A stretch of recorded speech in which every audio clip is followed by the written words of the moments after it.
थक गया क्वारंटाइन से, एडन कैमरे से माफी मांगता है, कहता है कि उसने कोशिश की। फिर वह रस्सी तैयार करता है आत्महत्या के लिए। यह सब 42 दिन पहले शुरू हुआ। जब एडन सुबह उठता है तो वह जिस महिला के साथ रात बिताता है वह पहले ही चली गई होती है। वह बाथरूम में धोने जाता है और अपने माता पिता का एक नोट और चेक मिलता है जो उसे किराया चुकाने की याद दिलाता है। वह गलियारे में चीखने और धमाके की आवाज सुनता है, लेकिन सोचता है कि यह पड़ोसी अपना सामान्य व्यवहार कर रहे हैं। जब वह टीवी चालू करता है तो उसे आपातकालीन प्रसारण प्रणाली मिलती है। अचानक सड़कों पर सायरन और चीखने की आवाजें सुनाई देती हैं। एडन अपने बालकनी की ओर दौड़ता है और देखता है कि एक धुआं उड़ता हेलीकॉप्टर एक इमारत से टकरा रहा है। लोग हर जगह भाग रहे हैं और एक खोई हुई लड़की मदद मांगती है, लेकिन अचानक वह और एक आदमी एक बुजुर्ग व्यक्ति पर हमला करके उसे मार देते हैं। एक सैन्य जेट उड़ान भरने के बाद डर गया एडन वापस अंदर दौड़ता है। उसी समय उसका पड़ोसी ब्रैंडन अपार्टमेंट में प्रवेश करता है। वह कहता है कि उसका रूममेट, जिसे वह जीवन भर जानता था, ने अचानक उस पर हमला किया। टीवी पर एक आदमी बताता है कि एक नया वायरस फैल रहा है जो लोगों को मांस खाने वाले ज़ॉम्बी में बदल देता है। ये रक्त के माध्यम से फैलता है, मुख्य रूप से काटने और खरोंच के द्वारा। इससे पहले कि वह और कह सके, प्रसारण समाप्त हो जाता है। यह महसूस करते हुए कि ब्रैंडन को उसके रूममेट ने घायल किया था, एडन अपनी रक्षा के लिए चाकू लेता है। जैसे ही गलियारे में लोग चीखते और दरवाजों पर धमाके करते रहते हैं, ब्रैंडन की आंखों से खून बहने लगता है और उसका चेहरा बदलने लगता है। एडन उसे बाहर निकालने के लिए मजबूर करता है और दरवाजा बंद करने के लिए दौड़ता है, क्योंकि ब्रैंडन अंततः टूट जाता है, अंदर हमला करने की कोशिश करता है। बहुत प्रयास के बाद एडन दरवाजा बंद करने में सफल होता है और झांकने के छेद से देखता है। भयभीत होकर पाता है कि लोग गलियारे में एक दूसरे को खा रहे हैं। वह तुरंत पीछे हटता है और खुद को संभालने की कोशिश करता है। टीवी पर वे बताते हैं कि वायरस दुनिया पर कब्जा कर रहा है और लोगों को घर पर रहने के लिए कहते हैं। एडन शराब पीने लगता है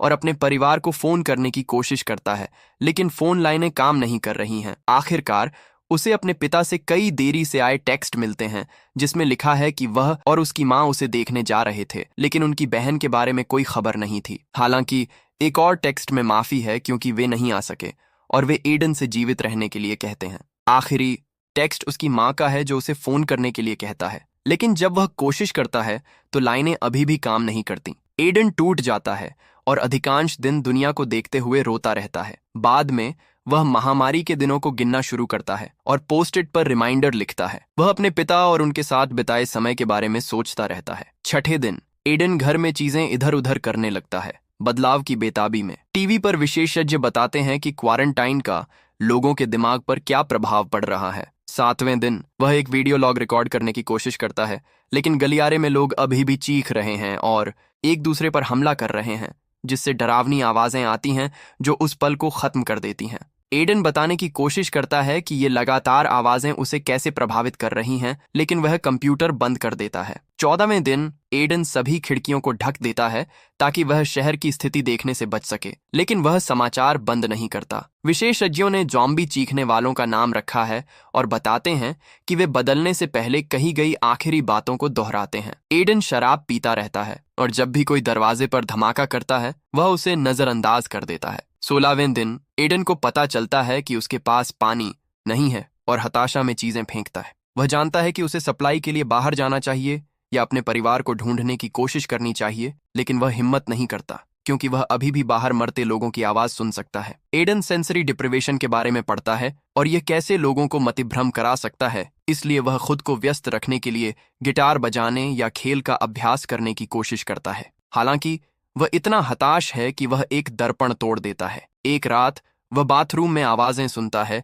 और अपना बैट तैयार करता है, लेकिन जब उसे पता चलता है कि एक चीखने वाला वेंट के रास्ते उसके अपार्टमेंट में घुस आया है तो वह तुरंत छिपने के लिए दौड़ता है। वह महिला नहीं दोहराती रहती है जबकि वह अपार्टमेंट में तलाश करती है, इसलिए एडन सही मौके का इंतजार करता है और उसके पीछे जाकर उसे बैट से मारता है। चीखने वाला गिर जाता है और एडन को एक व्यक्ति को मारने का सामना करना पड़ता है। शव को बालकनी से फेंकने के बाद वह बाथरूम के वेंट के नीचे एक सर्फ बोर्ड रखता है। 45वें दिन एडन एक और लॉग रिकॉर्ड करता है, जबकि बाहर चीखने की आवाजें अभी भी सुनाई देती हैं। वह बताता है कि वह अपना दिमाग खो रहा है और वह बाहर जाने से बहुत डरता है। 3 दिन में वह भूखा रहना शुरू कर देगा, इसलिए उसे सप्लाई की जरूरत है। अचानक उसका फोन बजता है और एडन को अपने माता पिता का एक वॉइसमेल सुनाई देता है। वे ऑफिस में बंद थे और उससे या उसकी बहन से संपर्क नहीं कर सके। संदेश तब कट जाता है जब एक चीखने वाले ने जोड़े को ढूंढ लिया और मार डाला। अपने माता पिता को मरते सुनकर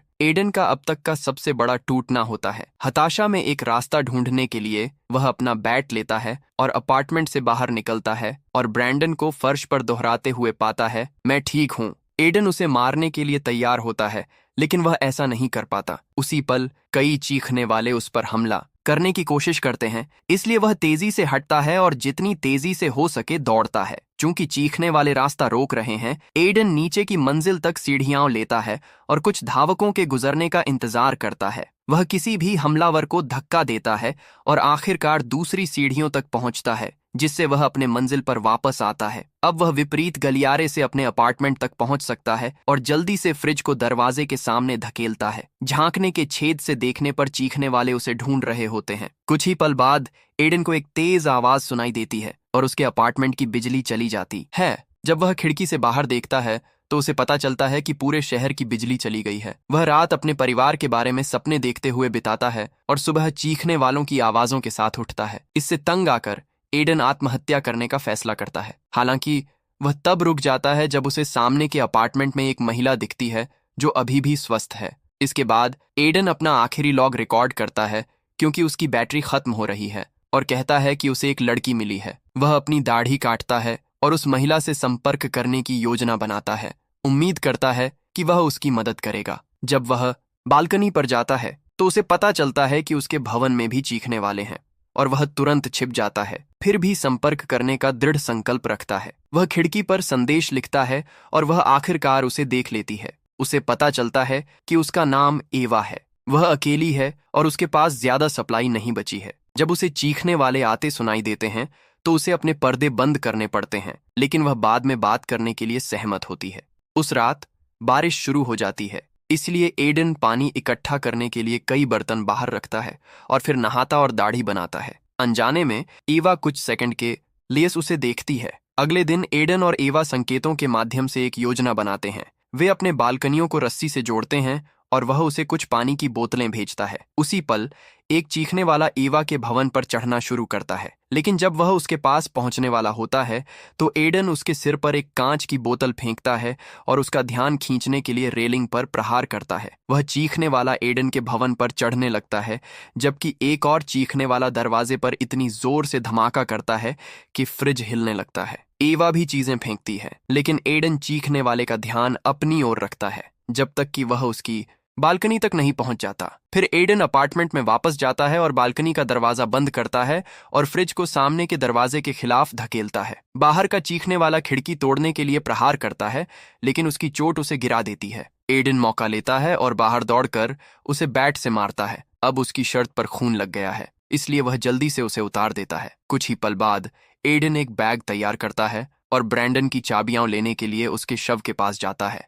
गलियारे में चीखने वाले दिखाई देते हैं, इसलिए एडन फर्श पर लेट जाता है और मृत होने का नाटक करता है जब तक वे चले नहीं जाते। फिर वह ब्रैंडन के अपार्टमेंट में प्रवेश करता है, ठीक समय पर दरवाजा बंद करता है। अंदर दीवारों पर खून के धब्बे हैं और बिस्तर पर एक शव है। एडन जो थोड़ा खाना मिलता है उसे लेता है और उसे आश्चर्य होता है कि कुछ चढ़ाई का सामान भी मिलता है। हालांकि कुल्हाड़ी गायब है। वह बेडरूम की जांच करता है और उसे बिस्तर के नीचे मिलता है, लेकिन उसी पल एक चीखने वाला बाथरूम से बाहर आता है। एडन उसे दर्पण के खिलाफ धकेलता है और भागने की कोशिश करता है, लेकिन चीखने वाला उसे दीवार के खिलाफ पटक देता है। एक लैंप पकड़कर एडन उसे कई बार मारता है और बिस्तर पर गिरता है, जहां दूसरा शव भी जाग रहा है। चीखने वाला उस पर कूदता है और उसके कपड़ों के कारण काट नहीं पाता, जिससे एडन को कुल्हाड़ी पकड़ने और उसे मारने का समय मिलता है। बिस्तर पर चीखने वाले को भी मारने के बाद एडन सारा चढ़ाई का सामान लेता है और निकलने की कोशिश करता है, लेकिन गलियारा चीखने वालों से भरा है। वह सावधानी से इधर उधर जाता है और आखिरी सेकंड में एक चीखने वाले से बचकर अपने अपार्टमेंट में लौटता है, जहां वह तुरंत अपने गंदे कपड़े उतारता है। चढ़ाई के सामान की जांच करने पर उसे 2 वॉकी टॉकी मिलने से उत्साह होता है। इसके बाद एडन अपनी बालकनी पर कुछ चादरें बांधता है और नीचे उतरता है जहां उसे खाए गए शव मिलते हैं। दौड़ते हुए चीखने वाले भी हैं, इसलिए एडन चुपके से इधर उधर जाता है और जल्दी से ईवा की बालकनी पर एक वॉकी टॉकी फेंकता है और वापस अपने स्थान पर चढ़ने के लिए दौड़ता है। अगली सुबह ईवा एडन से संपर्क करती है और वे दोनों फिर से बातचीत करने से इतने उत्साहित होते हैं कि वे दिन का बाकी समय बेतरतीब बातें करने में बिताते हैं। धीरे धीरे उम्मीद वापस पाते हुए एडन फिर से सप्लाई की तलाश में निकलता है, इस बार वेंट के रास्ते। उसे एक ज़ॉम्बी चेहरा देखकर डर लगता है, लेकिन यह सिर्फ एक मृत चीखने वाला है। वह दूसरे अपार्टमेंट के बाथरूम में प्रवेश करता है और टब के किनारे पर खून देखता है, लेकिन पर्दे हटाने पर वह खाली पाता है। फिर वह हर कमरे की जांच करता है और यह सुनिश्चित करने के बाद कि वह अकेला है, वह अलमारी खोलता है और वहां ढेर सारा खाना मिलता है। एडन नाश्ता करता है और एवा को खबर साझा करने के लिए कॉल करता है, इतने उत्साह के साथ कि वह पहले से ही भागने और अपने परिवारों को ढूंढने की योजना बना रहा है। एवा बताती है कि हर दिन उसकी दीवार पर चीखने वाले आते हैं और वह इससे तंग आ चुकी है, इसलिए उसने एडन की तरह चादरों से रस्सी बनाई है और उसके अपार्टमेंट में जाना चाहती है। चीजें तनावपूर्ण हो जाती हैं जब एडन को फ्रिज सामने के दरवाजे के खिलाफ मिलता है, जिसका मतलब है कि वहां कोई रहता है। वह एक दरवाजा जांचता है जो पहले नहीं देखा था और दीवार में एक छेद पाता है। अचानक एडवर्ड एक आत्मनिर्मित हथियार के साथ रसोई में प्रकट होता है। वह इसे नीचे रखता है जब उसे पता चलता है कि एडन चीखने वाला नहीं है और बताता है कि वह कुछ हफ्ते पहले छेद के रास्ते दूसरे अपार्टमेंट से आया था। मालिक ने टब में आत्महत्या की थी और एडवर्ड ने शव को गलियारे में फेंक दिया था। बूढ़ा आदमी कुछ मांस जो उसने खुद तैयार किया था साझा करता है और एडन को अलमारी से खाना लेने देता है। वे स्थिति पर चर्चा करते हैं और अकेलेपन और जीवित रहने के लिए दूसरों को मारने के बारे में दार्शनिक हो जाते हैं।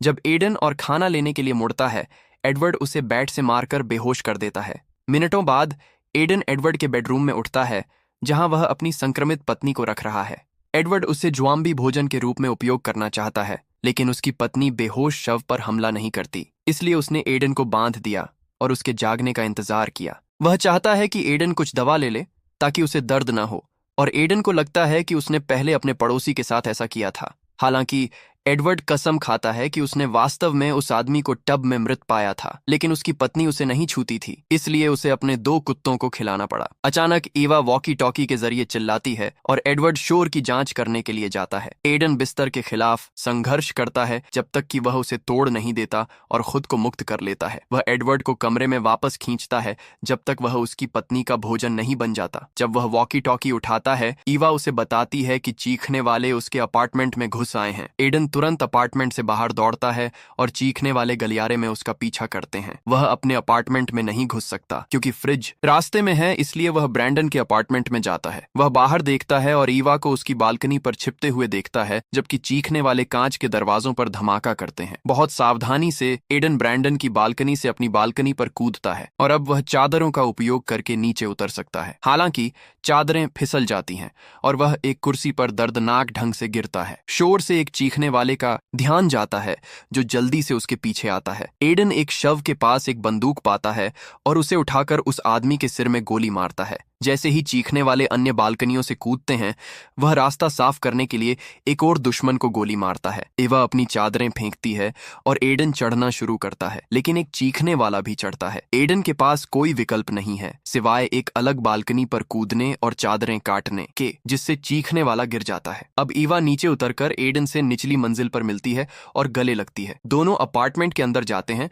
और दरवाजा खोलते ही चीखने वाले अंदर आते हैं, लेकिन वे उन्हें अंदर बंद कर देते हैं। गलियारे में और प्राणी हैं, इसलिए वे सीढ़ियों की ओर दौड़ते हैं और एडन दरवाजे का हैंडल अपने बैट से तोड़ देता है। सीढ़ियों पर एक ज़ॉम्बी आदमी मुश्किल से हिल पाता है, इसलिए दोनों उसे छोड़ने का फैसला करते हैं और अगली मंजिल पर जाते हैं। जब वे दरवाजा खोलते हैं, 2 चीखने वाले एडन को दीवार के खिलाफ पटक देते हैं और ईवा एक को सीढ़ियों से नीचे धकेल देती है, लेकिन दुर्भाग्यवश एडन और दूसरा प्राणी भी गिर जाता है। चीखने वाला एडन को काटने की कोशिश करता है जब तक कि ईवा उसे कुल्हाड़ी से नहीं मार देती। फिर दोनों गलियारे में दौड़ते हैं और जितनी तेजी से हो सके भागते हैं। सभी चीखने वालों को मारते और धकेलते हैं जो उन पर हमला करने की कोशिश करते हैं। यह गलियारा दोनों इमारतों को जोड़ता है और ईवा एडन के अपार्टमेंट में प्रवेश कर लेती है, लेकिन उसे वह चीखने वाला कूद पड़ता है जो शुरू से उसके दरवाजे पर था। यह डरावना आदमी अंदर पहुंचने की कोशिश करता है, हालांकि एडन उसे वापस खींचता है और आखिरकार उसे मार डालता है। इसके बाद एडन अपार्टमेंट में प्रवेश करता है और अपने कपड़े उतारना शुरू करता है, यह सोचकर कि उसे काट लिया गया है। वह बालकनी पर आत्महत्या करने जाता है, लेकिन जब वह अपनी आखिरी शर्ट उतारता है तो उसे कोई घाव नहीं मिलता। उनके पास जश्न मनाने का समय नहीं है क्योंकि दरवाजे पर चीखने वाले हैं, इसलिए वे फ्रिज को धकेलने के लिए दौड़ते हैं और एक साथ जीवित रहने का वादा करते हैं। सब्सक्राइब करना